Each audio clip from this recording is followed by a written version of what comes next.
Sir, तुम्ही आज या ठिकाणी आलेला आहात. आज अजितदादांना जाऊन एक महिना पूर्ण. काय भावना? आज महाराष्ट्राचे नव्हे तर देशाचे नेते दादा यांना जाऊन नेमका आज एक महिना पूर्ण होत आहे. इथे यावं, दादांच्या या स्मृतीस्थळाला नतमस्तक व्हावं. आयुष्यभर त्यांनी आम्हाला सर्वांनाच ऊर्जा दिली, लोकसेवा शिकवली, विकासाची दृष्टी, व्हिजन ज्याला आपण म्हणतो हे सतत आम्हा सर्वांच्या समोर ठेवलं.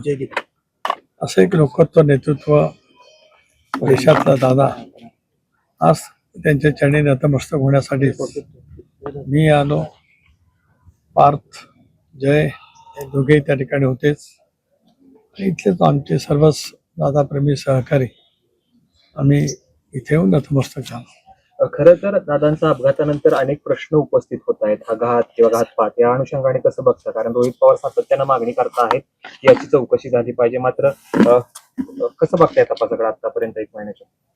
सुरुवातीपासूनच राष्ट्रवादी काँग्रेस पक्षाची माझ्यासहित आम्ही सर्वांची भूमिका राहिली की अशा पैकी ज्या वेळेला विमान अपघात घडतात त्यावेळेला जे एक तपासाची यंत्रणा, स्वायत्त यंत्रणा भारत सरकारने स्थापन केलेली आहे त्यामार्फत चौकशी केली जावी. आणि पहिल्या दिवशी तशापैकी चौकशी त्या खात्याच्या केंद्रीय मंत्री महोदयांनी केली.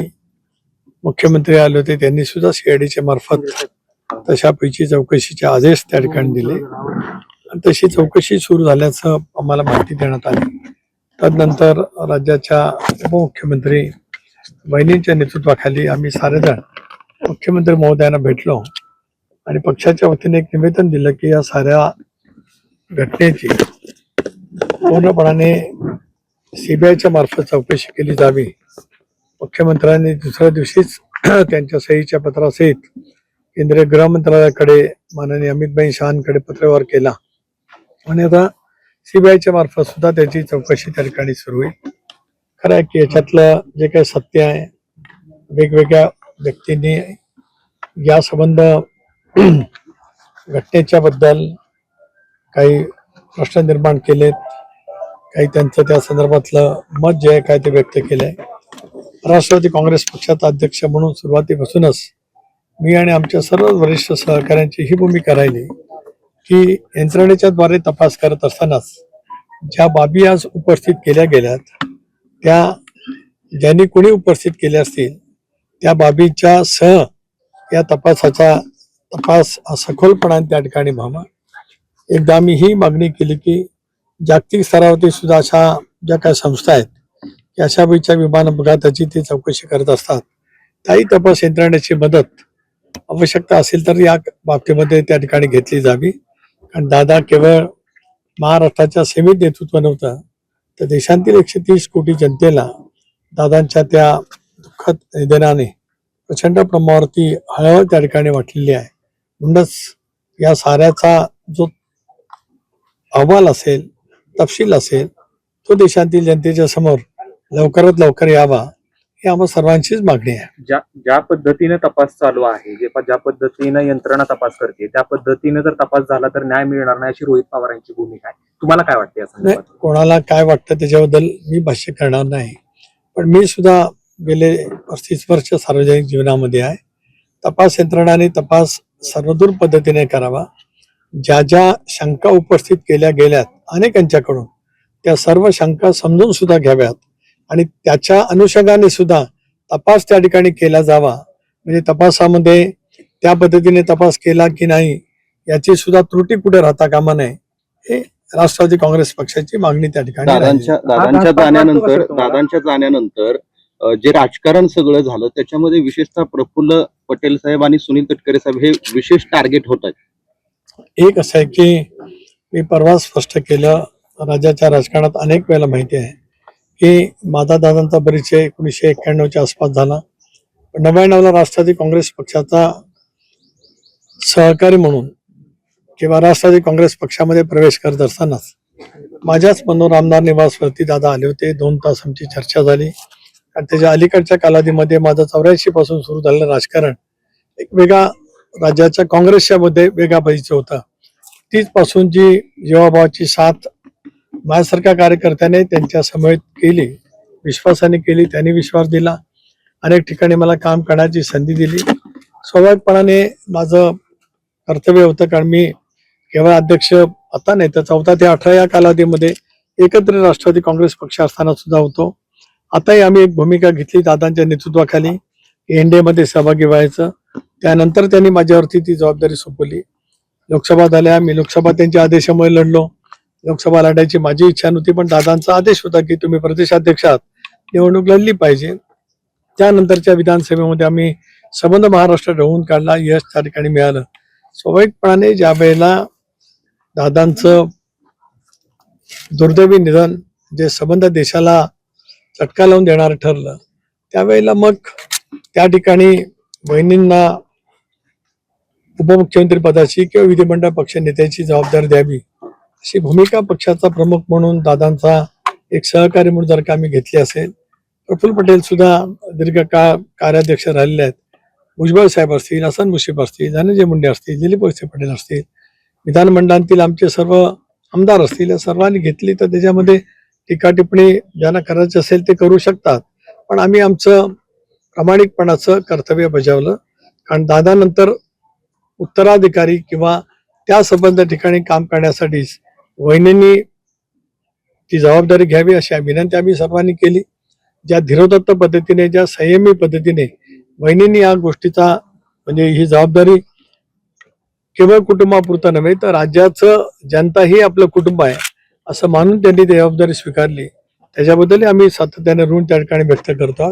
आणि जबाबदारी स्वीकारत असताना पार जय या दोघांनी सुद्धा त्या जबाबदारी वहिनींनी स्वीकारत असताना जे त्या ठिकाणी सहमती दर्शवली त्याच्याबद्दल सुद्धा त्या सर्वांचेच मी ऋण व्यक्त करतो. राष्ट्रवादीच्या 4 नेत्यांना रोहित पवारांनी इशारा दिलाय, महाराष्ट्र बघतोय सांभाळून बघा, कारण त्यांनी असा आरोप केला की काही जण काकींच्या खांद्यावर टाकतात, खांद्यावर हात टाकतात, कोणी जर ओढतोय, हे व्हिडिओ व्हायरल झाले. त्या संदर्भात ज्यांना कोणाला काय बोलायचं आहे ते बोलायचं आहे.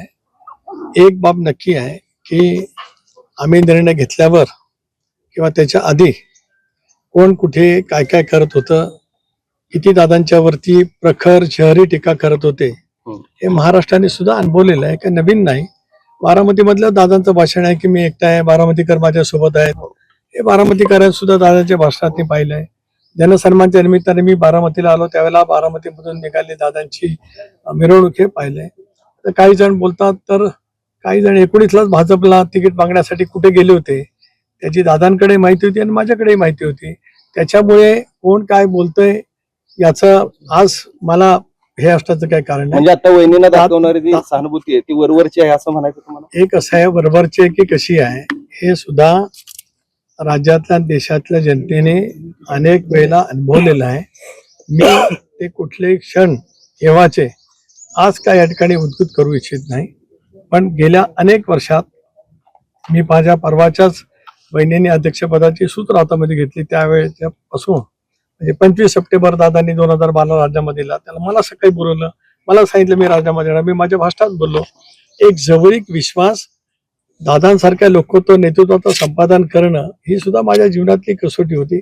अशा वेळेला ज्यांच्या मनामध्ये काही वेगळ्याच भावना असतील तर ती राहू द्या ना, कारण आम्ही ते अनुभवलं ना. 23 पासून ते दुर्दैवी घटना घडेपर्यंत कोण काय पद्धतीने दादाच्या संदर्भात टीका टिप्पणी करत होतं महाराष्ट्राला त्या ठिकाणी ज्ञात आहे. आणि म्हणूनच आज या ठिकाणी स्मृतीस्थळावरती मी आलेलो आहे.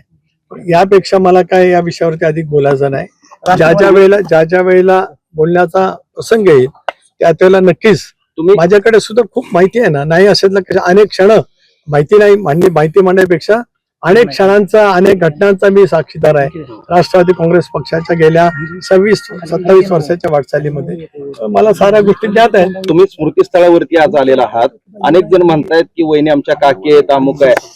तुमच्या मनामध्ये, पक्षाच्या नेत्यांच्या मनामध्ये सुनेत्रा पवारांच्या बद्दल काय भावना आहे, काय स्थान आहे? आज स्मृतीस्थळावर तुम्ही आहात.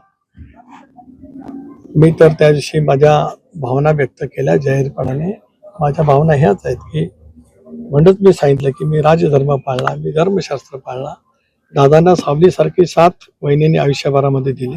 त्यामुळे दादा आहेत.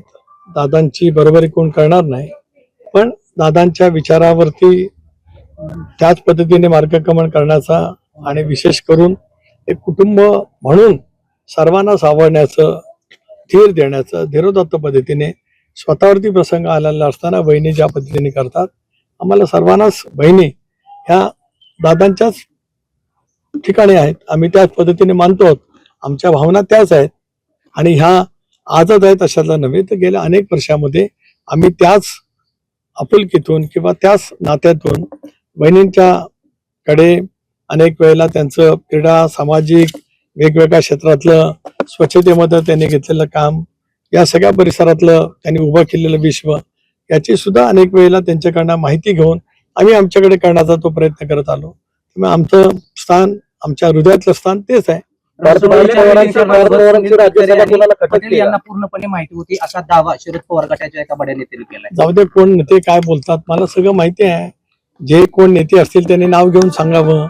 मी हेच सांगितलं की बहिणींची शपथची घाई का केली असा आरोप आमच्यावरती करणारे इथे दादांचं शव अंत्यदर्शनासाठी ठेवलेलं असताना ते बाहेरच मुलाखती देत होते विलिनीकरणाच्या. पण त्यांच्यापैकी कोणाच्या तोंडून वहिनींना उपमुख्यमंत्री करा, विधिमंडळ पक्षाचा नेता करा असं कधी कोणी बोललेलं नाही. आपण आठवा, त्या प्रत्येकाच्या मुलाखती याच परिसरात झाल्यात, या दुर्दैवी परिसरात, या इथेच त्या दिवशी दादांचं शव पहिल्या दिवशी होतं, दुसऱ्या दिवशी अंत्यविधी या ठिकाणी झाले, तिथे झालेल्या मुलाखती आपण सर्वांनी मिळून पाहिल्यात. त्याला कुठलाही त्यांच्यापैकी जे स्वतःला वरिष्ठ नेते समजतात त्यांनी विधिमंडळ पक्षाच्या नेतेपदी बहिणींची निवड करावी असं कुठं त्यांच्यापैकी कुठे बोललेलं ऐकिवात तरी माझ्याकडे नाही. उलट ज्यांना जे बोलायचं असेल ते बोलू द्या. त्या 2-3 दिवसामध्ये कोण कुठे काय कशा पद्धतीने बोलत आलं त्याचं नक्कीच योग्य वेळेला, कारण आज तो क्षण नाही. आज इथे येणं आणि या समाधी स्थळासमोर नतमस्तक होणं, ह्या गेल्या 40 वर्षाची सावली सारखी साथ मला दादांच्या समोर देता आले, तिथं नतमस्तक होणं हे माझं जीवनातलं कर्तव्य. त्या भावनेतून या ठिकाणी आलो. मला या ठिकाणच्या माझ्या येण्याचं, इथे नतमस्तक होण्याचं कुठलंही राजकीय भांडवल करायचं नाही. ज्यांना जे बोलायचं असेल तर बोलू द्या. काळाच्या ओघात त्या साऱ्याची उत्तरं आहेत आणि माझ्याकडे सुद्धा 26 वर्षाच्या वाटचालीतली दादांचा प्रवास, त्याच्यामध्ये निर्माण केलेले अडथळे सगळं माझ्याकडे पूर्णपणाने, मी त्या अनेक घटनांचा साक्षीदार असल्यामुळे मला त्याच्याबद्दलची पूर्णपणाची माहिती आहे. कोणाला खटको न खटको, राष्ट्रवादी काँग्रेस पक्षाने एक मताने पार्थ पवार यांना राज्यसभेची उमेदवारी दिले. मी येतानाच त्यांना विचारलं की आपण आता अर्ज कधी भरणार आहोत. 5 किंवा 6 तारखेला अर्ज भरण्याचा शेवटचा दिवस आहे. 2 दिवस होळीचे दिवस आहेत. त्याच्यामुळे आज एका दादा असताना फॉर्म भरता आला असता, अधिक आनंद दादाने असताना आम्हाला सर्वांना असता. पण या संबंध अत्यंत दुर्दैवी स्थितीमध्ये सुद्धा आज पार्थ राज्यसभेवरती राष्ट्रवादी काँग्रेस पक्षाच्या वतीने अर्ज भरतायत, 100% निर्वाचित होतील आणि त्यांचा सुद्धा एक वेगळा प्रभाव देशपातळीवरती आणि संसदेमध्ये पार्थ दादांचा चिरंजीव म्हणून आणि त्यांनी सुद्धा गेल्या अनेक वर्षामध्ये घेतलेल्या अनुभवातून निश्चितपणे चांगल्या पद्धतीने करतील. रोहित पवार हे सातत्यानं अजित पवारांच्या दुर्घटनेविषयी presentation मांडतायत आणि या सगळ्या प्रेझेंटेशन मुळे ज्या दुर्घटनेत ते आरोप आहेत त्यांना त्या ठिकाणी मदत होती असा आरोप तुमच्या पक्षाचे अनिल पाटील यांनी केलाय. या आरोपाकडे कसं बघतात? काय रोहित पवार सातत्यानं अजित पवारांचा जो अपघात झालाय, घातपात झालाय, या संदर्भात प्रेझेंटेशन सादर करतायत. मग हे या प्रेझेंटेशन मुळे या सगळ्या दुर्घटनेतील आरोपींना मदत होते असा आरोप अनिल भाईंनी केला. अनिल भाईदासांनी काय मुलाखत दिली मला माहित नाही. मी वारंवार हेच म्हणत आलो, गेले अनेक दिवस म्हणत आलो की आता सीबीआय असेल, भारत सरकारची या अपघाताच्या संदर्भामध्ये जी काही तपास यंत्रणा असेल, या सगळ्या स्वायत्त संस्था आहेत आणि ह्या वरिष्ठ अधिकाऱ्यांच्या देखरेखीखाली तो तपास त्या ठिकाणी होत असतो. जे काही या दुर्घटनेबद्दल ज्याने जे काही व्यक्त केले, कोणी प्रेझेंटेशन केलं असेल, त्याच्यासह हा तपास व्हावा ही भूमिका राष्ट्रवादी काँग्रेस पक्षाची आहे असं मी मगाशीच, केवळ आत्ता नव्हेच तर गेल्या अनेक दिवसांच्या मध्ये या विषयावरती ज्यावेळेला माध्यमांशी बोलण्याची वेळ आली त्या वेळेला मी ते गेलेलं आहे. रोहित पवार यांचं असं म्हणणं आहे की या प्रकरणात प्रफुल्ल पटेल यांना जास्त ज्ञान आहे, त्यांनी सहकार्य केलं असतं तपास फार पुढे गेला. त्यांना काय वाटतं, त्यांना रोहित पवारांना मी कशाला काय बोलू? जरा एक मिनिट, काय वाटतं मला काय बोलण्याचं काही कारण नाही, कारण मला त्यांची दादांबद्दलची काय मतं होती ती माहिती आहेत. कशाला मी त्याच्याबद्दल बोलू? मला एकच एवढं म्हणायचं आहे की या साऱ्या बाबतीमध्ये जे जे मुद्दे उपस्थित केले गेलेले आहेत ते आणि तपास यंत्रणा करत असलेल्या तपासाच्यासाठी त्यांचे जे काय कशा पद्धतीने तपास करावा असं काय जे काय असेल त्या सगळ्या पद्धतीने चौकशी झालीच पाहिजे आणि देशातील जनतेच्या समोर ती आली पाहिजे. राष्ट्रवादी काँग्रेस पक्षाची भूमिका आहे. धन्यवाद.